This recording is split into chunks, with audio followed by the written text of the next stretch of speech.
السلام علیکم ناظرین کرام، نئی ویڈیو میں آپ کو خوش آمدید کہتے ہیں۔ ایس سی او کانفرنس اور دیگر خبروں کو تو فی الحال آپ بھول ہی جائیں، کیونکہ اس وقت پاکستان میں سب سے بڑی خبر اور سب سے بڑی پیش رفت ہے آئینی ترمیم کی۔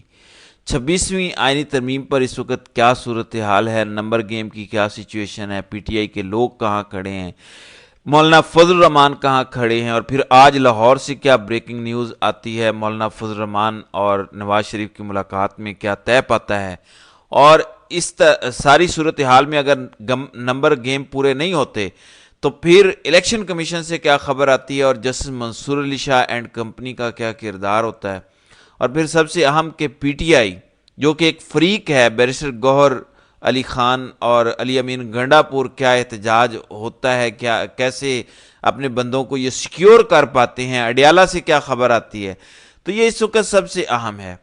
اچانک پوری گیم اس وقت تبدیل ہوئی جب آدھی رات کے وقت کراچی میں ایک پریس کانفرنس ہوئی، مولانا فضل الرحمان اور بلاول بھٹو ساتھ بیٹھے ہوتے ہیں اور خبر چلتی ہے کہ سب کچھ طے ہو گیا ہے۔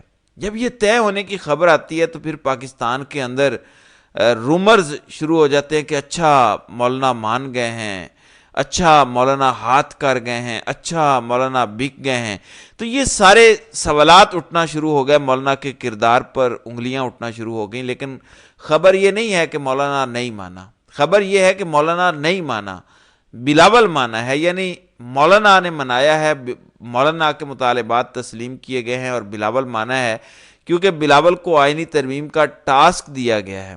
اب بلاول چاہتا ہے کہ جیسی بھی ترمیم ہو جائے تاکہ میری عزت بچ جائے، کیونکہ اس سے پہلے جو ٹاسک تھا وہ نون لیگ کے پاس تھا، اعظم نذیر تارڑ کے پاس تھا، شہباز شریف کے پاس تھا، جو وہ ناکام ہو چکے ہیں۔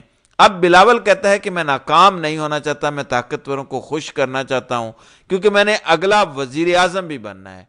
اب خبر یہ ہے کہ آئینی بینچ پر منوا لیا ہے مولانا فضل الرحمان نے، اور اس کے بدلے 18ویں ترمیم بحال ہوگی، یعنی پیپلز پارٹی جس چیز کا کریڈٹ لیتی ہے 18ویں ترمیم، وہ مکمل طور پر بحال ہوگی۔ اب آپ سوچ رہے ہوں گے کہ پھر مولانا فضل الرحمان پینل والی بات بھی مان گئے ہوں گے کہ 3 کا پینل یا 5 کا پینل، ان میں سے کوئی ایک چیف جسٹس بنایا جائے گا، تو جواب ہے نہیں۔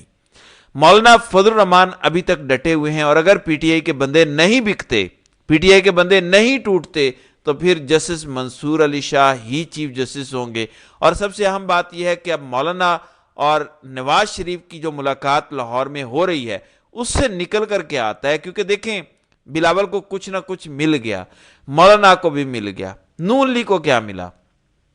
اگر جسٹس منصور علی شاہ ہی چیف جسٹس ہوں گے، آئینی عدالت بھی نہیں بنے گی اور باقی بھی کوئی اور چیز نہیں ہوگی، تو پھر کچھ بھی نہیں ملے گا۔ اس کا کیا مطلب ہوگا؟ اس کا مطلب یہ ہے کہ پھر شہباز شریف کی تو چھٹی ہو جائے گی، نون لیگ تو فارغ، پھر میدان میں کون رہ جائے گا؟ میدان میں پیپلز پارٹی رہ گئی۔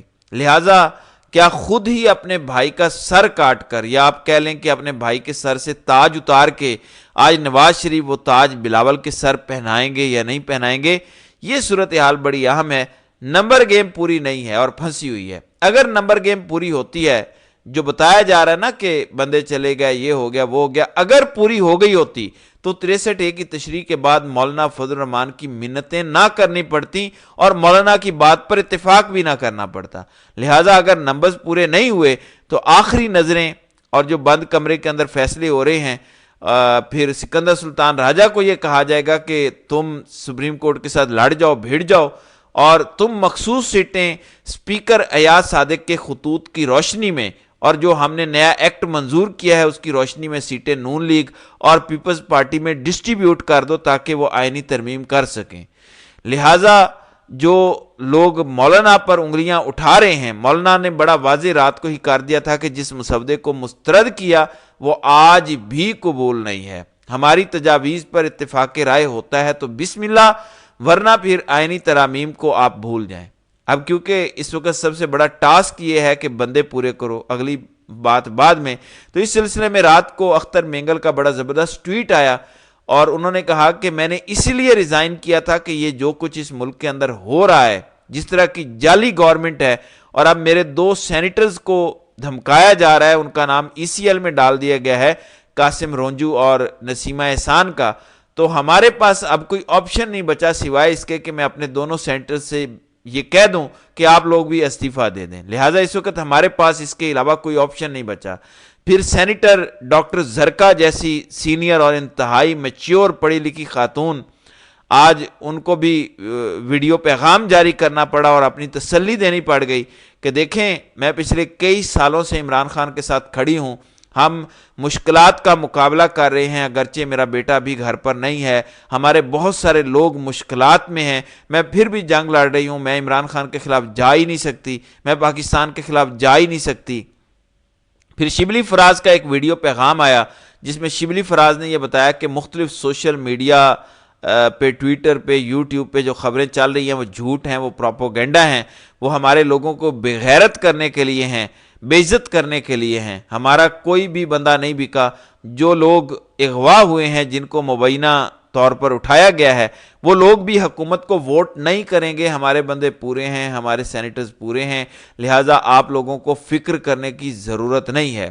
جھوٹ بولنے والے پر اور جھوٹی خبریں پھیلانے والوں پر اللہ کی لعنت ہو. لہٰذا ہمارا جو ہاؤس ہے وہ ان آرڈر ہے، اس حوالے سے آپ کو فکر کرنے کی ضرورت نہیں ہے.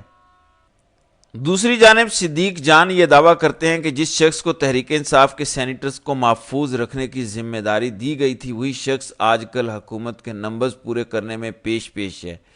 کنفرم اطلاعات ہیں کہ تحریک انصاف کے 2 سینیٹر سرنڈر کر چکے ہیں، یعنی یہ کہتے ہیں کہ 2 سینیٹر سرنڈر ہو چکے ہیں. عمران ریاض یہ کہتے ہیں کہ حکومت نے جن بندوں کو اٹھایا انہوں نے کہا کہ ہمیں مار دو لیکن ووٹ نہیں دیں گے، چاہے گولی مار دو لیکن ہم عمران خان سے بغاوت نہیں کریں گے. حکومت تو شہباز شریف کی جانی ہے، اس لیے بلاول کا کوئی نقصان نہیں، بلاول بس اپنی عزت بچا رہا ہے. اور اس طرح کی گفتگو سینئر صحافی نصرت جاوید نے بھی کی ہے. وہ کہتے ہیں کہ اگر یہ آئینی ترمیم کے لیے اجلاس بلا لیتے ہیں اور یہ اپنے بندے پورے نہیں کر پاتے تو کیسے حکومت میں رہیں گے؟ پھر تو یہ 1-2 ماہ کی مار ہیں اور فائنلی انہیں مولانا فضل الرحمان سے خیر ملے گی. اچھا، اس ساری صورتحال میں اب پی ٹی آئی کا کیا کردار ہے؟ کہاں پہ پی ٹی آئی کھڑی ہے؟ کدھر بیرسٹر گوہر گیا؟ کدھر گیا علی امین گنڈا پور؟ انتہائی مشکوک ہو چکے ہیں جو اڈیالہ سے خبریں آ رہی ہے ان کے مطابق بھی، اور جو نصرت جاوید دعویٰ کر رہے ہیں ان کے مطابق بھی. نصرت جاوید کہتے ہیں کہ علی امین گنڈا پور اور بیرسٹر گوہر بھی مشکوک ہو گئے. میں نے کل آپ کو یہ بھی کہا تھا علی امین کا انشاءاللہ معنی خیز ہے. پی ٹی آئی کے اندر مارا ماری چل رہی ہے اس وقت. تحریک انصاف کے سب سے مشکل میں جو شخص ہیں وہ علی امین گنڈا پور ہے. اب دیکھیں، رات کو ایک سادہ سا پیج آتا ہے، اس پہ کوئی کسی قسم کی چیز نہیں ہوتی، جس میں بتایا گیا ہے کہ پیمز ہاسپٹل کی جانب سے کہ عمران خان کی طبیعت بالکل ٹھیک ہے، کان کا درد ٹھیک ہے، کسی قسم کا مسئلہ نہیں ہے، مزید انہیں کسی میڈیکیشن کی ضرورت نہیں ہے. تو بیرسٹر گوہر اس پر یقین کر لیتے ہیں اور آنکھیں بند کر لیتے ہیں، جبکہ خان کی بہن نورین نیازی نے رات کو ہی کہہ دیا تھا کہ ہمیں یقین نہیں ہے. بیرسٹر گوہر اگر مطمئن ہیں تو وہ مطمئن ہو، ہمیں یقین نہیں ہے. آج ایک اور صحافی کی جانب سے دعویٰ کیا گیا، صالح مغل سینئر صحافی ہیں، ایکسپریس نیوز سے وابستہ ہیں، وہ کہتے ہیں کہ میرے پاس جو خبر ہے اڈیالہ جیل کے ریکارڈ کے مطابق ایون شوکت خانم کو تو چھوڑیں، پیمز ہاسپٹل کا بھی کوئی ڈاکٹر عمران خان سے نہیں ملا. وہ کہتے ہیں کہ ہمارے یہ ذرائع اڈیالہ جیل والے بتا رہے ہیں کہ پیمز ہاسپٹل کا بھی کوئی ڈاکٹر نہیں ملا. یہ تو ہو سکتا ہے کہ وہ اندر سے خون کا کوئی نمونہ لیا گیا ہو اور بھجوایا گیا ہو پیمز میں، اور انہوں نے رپورٹ بنا دی اور بتایا ہو کہ سب اوکے ہے سر، اس طرح کی رپورٹ ہے. اصل میں وہ کہتے ہیں کہ کوئی ایسی ملاقات ہوئی ہی نہیں. تو اب آپ مجھے یہ بتائیں کہ بیرسٹر گوہر اینڈ کمپنی کہاں پر کھڑے ہو گئے ہیں؟ سینئر صحافی اینکر ہیں عامر متین، انہوں نے کہا کہ بیرسٹر گوہر دوسرا بزدار ہے، نہ اچھا وکیل ہے. کوئی بڑا کیس بتائیں پاکستان کی تاریخ کا کہ فلاں بڑا کیس بیرسٹر گوہر نے جیتا ہو، یا کوئی ایسی بیرسٹر گوہر نے تقریر کی ہو کہ ورکرز کی جان میں جان آئی ہو. انہوں نے کہا بزدار تو چل پڑ گیا تھا، گوہر چلے گا نہیں. گوہر بابو ہے، گوہر نے مار نہیں کھائی ہوئی، گوہر کبھی سڑکوں پہ ذلیل نہیں ہوا، گوہر کا پاکستانی سیاست کا ایکسپیرینس نہیں ہے، ایسے ہی مفت میں پارٹی مل گئی. اور یہ جو مفاہمت میں لگے ہوئے ہیں، مفاہمت تو کوئی بھی کر لے، لیٹ تو کوئی بھی جائے. دیکھیں لیٹنا بڑا آسان ہے نا، کوئی بھی لیٹ جائے، بات تو یہ ہوتی ہے کہ آپ کھڑے ہوں. لہٰذا اس ساری صورتحال میں جب آئینی ترمیم کے لیے بندے اٹھائے جا رہے ہیں، بندے خریدے جا رہے ہیں، بند کمروں کے اندر فیصلے ہو رہے ہیں، الیکشن کمیشن کوئی واردات ڈال رہا ہے، تو ایسے میں تو پی ٹی آئی کو الرٹ پر ہونا چاہیے، قافلوں کو ریڈی ہونا چاہیے اسلام آباد کی طرف تیاری کرنے کے لیے۔ تو بہرحال دیکھتے ہیں کہ اب کل سے شروع ہونے والے کھیل میں کیا نیا چانس آتا ہے۔